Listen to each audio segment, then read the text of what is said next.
गांधी आंबेडकर पहिली भेट सत्याचे दोन मार्ग 1931 साली बाबासाहेबांना गोलमेज परिषदेसाठी लंडनमध्ये बोलावण्यात आलं.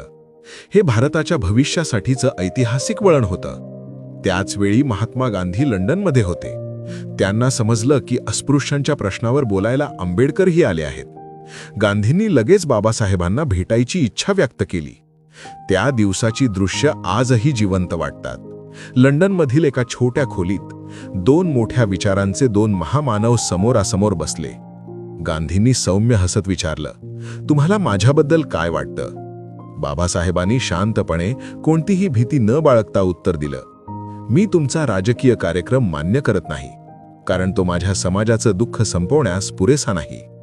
खोलीत काही क्षण शांतता पसरली. गांधींनी पुढे म्हणाले, आपण वेगळं विचारतो, पण उद्दिष्ट एकच आहे, भारताला न्याय मिळाला पाहिजे.